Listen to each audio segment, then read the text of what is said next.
ابھی حال ہی میں دیکھا گیا کہ نبی کریم صلی اللہ تعالیٰ علیہ وسلم کی شان میں گستاخی کی گئی، اور جن لوگوں نے گستاخی کی وہ کھلے سانڈ کی طرح ابھی بھی گھوم رہے ہیں۔ ان پر کسی بھی طرح کی کوئی کارروائی نہیں ہو پائی ہے، صرف ان کو قید کر لیا گیا ہے، لیکن قانونی کارروائی آگے ابھی جاری نہیں ہے۔ اسی کے چلتے نرسنگانند کے چیلے چپاٹوں نے بھی نبی کریم صلی اللہ تعالیٰ علیہ وسلم کی شان میں گستاخی کی۔ حضرت علی مرتضیٰ کرم اللہ وجہ الکریم اور حضرت عمر فاروق اعظم رضی اللہ تعالیٰ عنہ کی شان میں بھی گستاخی کی۔ اور آپ نے یہ بھی دیکھا کہ ہماری بہن اقرا حسن نے بھی اپنا بیان جاری کیا، اور ساتھ ہی اسد الدین اویسی صاحب نے بھی FIR درج کرائی اس ناہنجار کو، اس نالائق کو گرفتار کرانے کے لیے۔ اسی کے چلتے پیر کے دن اتر پردیش کے CM، اتر پردیش کے وزیر اعلیٰ یوگی آدتیہ ناتھ جی نے بھی میٹنگ کی، انتظامیہ اور پولیس افسران کے ساتھ میں ایک میٹنگ کی۔ اس میٹنگ میں ایک اعلان، ایک حکم جاری کیا، ایک قانون جاری کیا کہا جائے تو، جی ہاں، ایک اعلان، ایک حکم جاری کیا۔ اور وہ کیا جاری کیا؟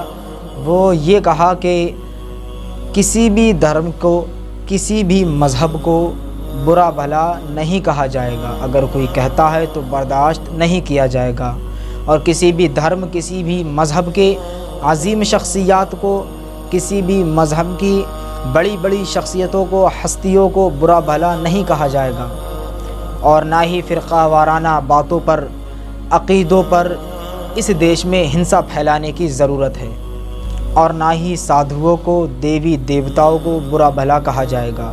اور اگر کوئی اس طرح کا کام کرتا ہے تو اس کو قانون کے کٹہرے میں لے جا کر کھڑا کر دیا جائے گا، اس کے مطابق اس کو سزا دی جائے گی۔ یہ تمام باتیں سن کر آپ اسکرین پر دیکھ رہے ہیں، یہ یوگی آدتیہ ناتھ جی کا ٹویٹ ہے، انہوں نے ٹویٹ بھی کیا۔ یہ تمام باتیں سن کر ایک پل کو دل کو یہ لگا کہ یوگی آدتیہ ناتھ اتر پردیش میں صرف کسی ایک قوم، ایک برادری، ایک ذات یا ایک دھرم کے وزیر اعلیٰ نہیں ہیں، CM نہیں ہیں۔ یہ ساری باتیں سن کر یہ لگا کسی ایک کے وہ CM نہیں ہیں، بلکہ وہ اتر پردیش میں رہنے والے سبھی ناگرکوں کے CM ہیں، سبھی ناگرکوں کے وزیر اعلیٰ ہیں۔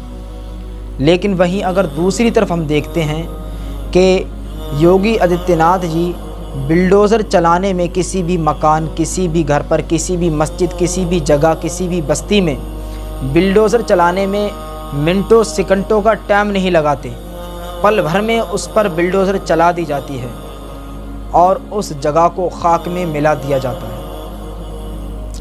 وہاں یہ اعلان جاری کر کے کیا فائدہ؟ اس اعلان کو عملی جامہ پہنایا جائے، فائدہ تو تب ہے۔ اور عملی جامہ کیسے پہنایا جائے گا؟ عملی جامہ پہنانے کا ابھی موقع ہے۔ موقع کیا ہے؟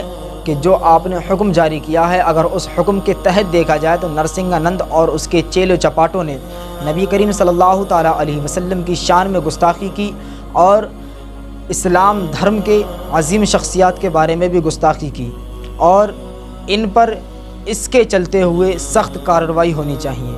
انہیں قانون کے کٹہرے میں لا کر کھڑا کیا جائے۔ FIR تو درج کرائی گئی ہیں، اور یہاں تک کہ سننے میں آتا ہے، یہاں تک کہ دیکھنے میں آتا ہے کہ نرسنگانند کو بندی بنا لیا گیا ہے، قید کر دیا گیا ہے۔ لیکن صرف قید کر کے کیا فائدہ؟ آگے کی کارروائی بھی ہونی چاہیے، تب یہ اعلان، یہ حکم جاری کرنے کا بہت بڑا فائدہ ہے۔ اللہ تبارک و تعالیٰ سے دعا ہے کہ اللہ تبارک و تعالیٰ ہمارے دیش میں امن و امان قائم فرمائے، علامہ قمر غنی عثمانی، مفتی سلمان ازہری صاحب کو رہائی عطا فرمائے، اور ہمارے تمام بھائی جو بیمار حال ہیں ان کو شفائے کاملہ عاجلہ تامہ عطا فرمائے، آمین یا رب العالمین۔